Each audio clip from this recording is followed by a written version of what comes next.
राधे राधे। आशा करते हैं सभी सुकुशल होंगे। हम तुलसी देवी हमारे चैनल तंत्र मंत्र में आप सभी का पुनः स्वागत करते हैं।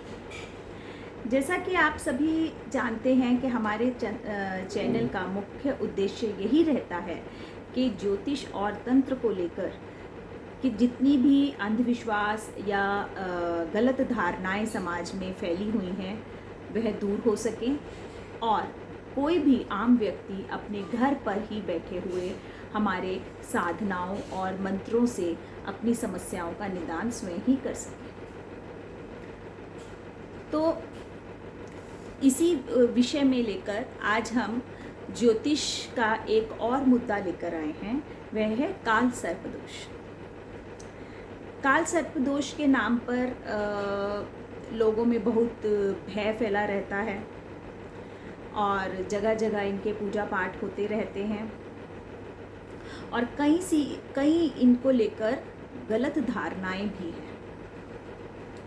तो आज हम इसी विषय पर चर्चा करेंगे। काल सर्पदोष सबसे पहले कैसे बनता है? काल सर्पदोष जब सारे ग्रह कुंडली में एक जगह एकत्रित हो जाते हैं, राहु और केतु के बीच में, उसे हम काल सर्पदोष की संज्ञा देते हैं। वैसे हमारे ज्योतिष शास्त्रों में काल सर्पदोष का कोई बहुत ज़्यादा उल्लेख नहीं मिलता। हाँ, नाग पंचमी या नागों की पूजा के बारे में तो फिर भी बोला जाता है, लेकिन काल सर्पदोष का कहीं भी अधिक उल्लेख नहीं किया गया। उसके बावजूद किसी भी जातक की कुंडली में लेकिन यह योग बनता है और इसे कई लोगों ने अपने अपने नज़रिए से देखा है। तो अब राहु केतु का क्या है? सबसे पहले राहु केतु एक माना जाता है कि एक असुर हैं, नाग है। एक ही नाग के दो हिस्से हैं कि जब सभी देवता अमृत पान कर रहे थे समुद्र मंथन के बाद, तो यह असुर भी, राहु नामक असुर भी वहीं पर अपना रूप देवताओं के समान कर बीच में बैठकर अमृत चखने के लिए आ गया था। तो क्रोधित होकर भगवान विष्णु ने इसको दो हिस्सों में काट दिया था। तो ऊपर के भाग को हम राहु बोलते हैं और इसी के नीचे के भाग को हम केतु बोलते हैं। और जब सभी ग्रह इस राहु केतु के बीचों बीच एकत्रित हो जाते हैं, उससे हमारा राहु काल सर्प योग बनता है। यह हमेशा आमने सामने रहते हैं कुंडली में, जिसकी वजह से हमें जब यह काल सर्प योग हमारे कुंडली के अंदर बनता है तो हमें देखने को आया है कि जातक को कई समस्याओं का सामना करना पड़ता है। उसके काम बहुत देरी से होते हैं, इतनी जल्दी नहीं होते जितना होने चाहिए। समस्याएं अधिक आती हैं हर काम में करने में, चाहे वह विवाह है, चाहे वह कारोबार है या कोई भी कार्य है, उसे अधिक से अधिक मेहनत करनी पड़ती है और समस्याओं का सामना करना पड़ता है। इसी वजह से हर कोई काल सर्प योग से अपनी कुंडली में घबराता है, परंतु इसके प्रति कई गलत धारणाएं भी हमारे समाज में फैली हुई हैं जो डर का कारण बन चुकी हैं। तो सबसे पहले कि यदि आप काल सर्प योग, सबसे पहले हम यह बता दें कि हमेशा ही बुरा नहीं होता। आप विश्व स्तर पर प्रसिद्ध जो लोग हैं, आप उनकी कुंडलियां देखिए, उसका विश्लेषण कीजिए, तो आपको पता चलेगा कि उनकी कुंडलियों में काल सर्प योग बना हुआ है। कभी कभी यह इतना अधिक फल देने वाला होता है कि वह आपको विश्व स्तर पे प्रसिद्धि दिला देता है और आपको कभी किसी चीज़ की कमी नहीं रहने देता जीवन में।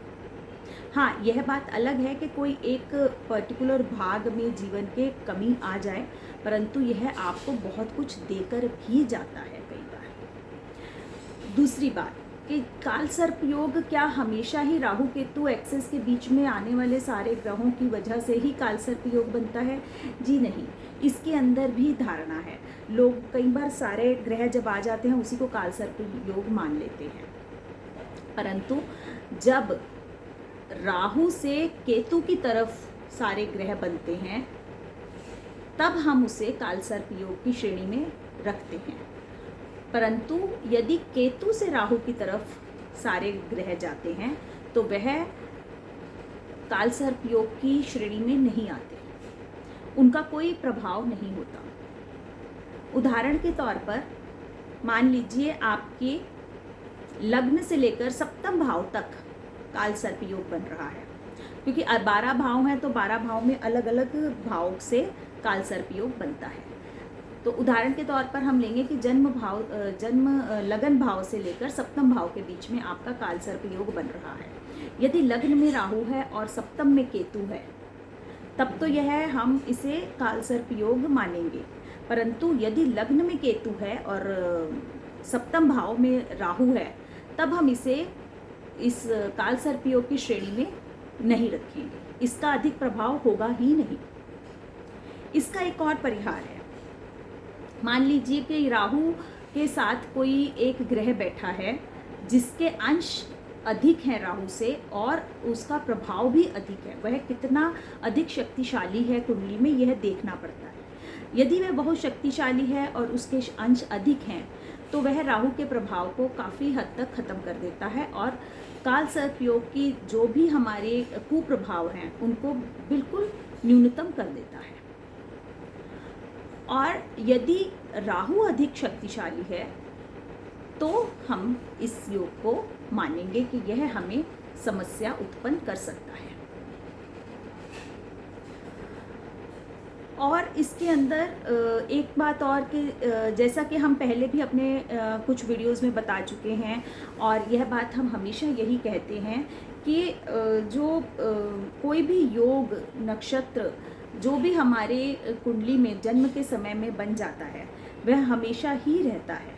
ऐसा नहीं है कि हमने एक बार उसका कोई उपाय कर लिया तो वह योग या दोष हमारी कुंडली से चला जाएगा। जैसे हमने अपनी एक पीछे कुंडली में हमने अपने एक वीडियो में पितृदोष के बारे में बताया था कि समय समय पर हमें इनके उपाय करते रहने चाहिए। जो भी दोष या योग हमारी कुंडली में बन जाता है वह हमेशा के लिए रहता है।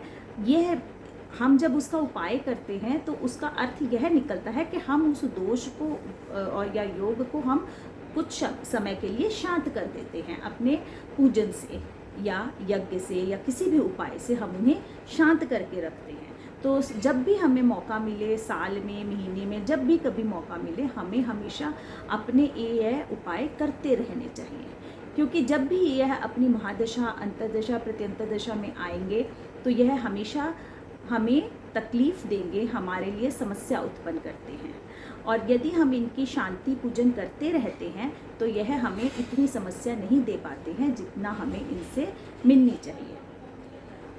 राहु आपके साथ की महादशा में सबसे अधिक तकलीफ़ जातक झेलता है और उसके साथ यदि मंगल, शनि, केतु या इस तरीके के जो भी हमारे मैलेफिक ग्रह मिल जाते हैं, अगर आगे दशा के अंदर मान लीजिए वो महादशा में तो अंतरदशा में ये आ गए या अंतर में राहु है और प्रत्यंतर में ये आ गए तो वह हमें और अधिक कष्टदायी हो जाते हैं।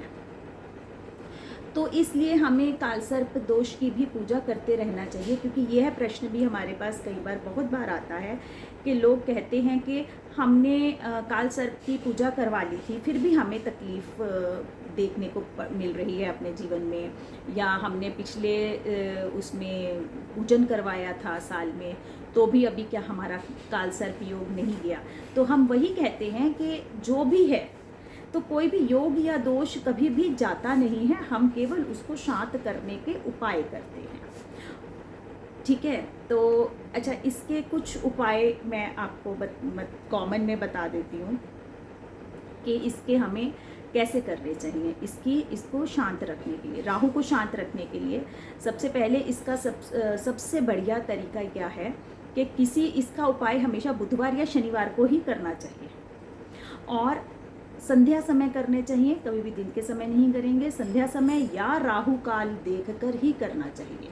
तो किसी भी शिव मंदिर में जाकर आप इसको दान दे, राहु का जो दान है वह दे कर आ सकते हैं, रख के आ सकते हैं किसी भी शिव मंदिर में संध्या समय में या राहु काल के समय में। यह राहु का बहुत अच्छा उपाय है। अब राहु के में क्या क्या हम दान दे सकते हैं, गोमेद दे सकते हैं, तारपीन है, सरसों का तेल है, काले तिल हैं, इस तरह से कई चीज़ें हैं, वस्तुएं हैं जो हम वहाँ देकर आ सकते हैं। इससे राहु शांत रहता है। दूसरा, अब हमें काल सर्प योग को शांत रखने के लिए क्या क्या कर सकते हैं। आप काल सर्प दोष को शांत रखने के लिए सावन के महीने में महारुद्राभिषेक कर सकते हैं। नाग नागिन का जोड़ा पूजन में रखकर नदी में प्रवाह कर सकते हैं, जल में। और इसमें हमें समय समय पर मूली दान देते रहना चाहिए, कोयला पानी में प्रवाह करते रहना चाहिए, और किसी भी सफाई कर्मचारी को मसूर की दाल और कुछ पैसे देते रहना चाहिए। और इसका क्या उपाय है, शिवलिंग पर दूध में मिश्री डालकर हमेशा दूध चढ़ाएं।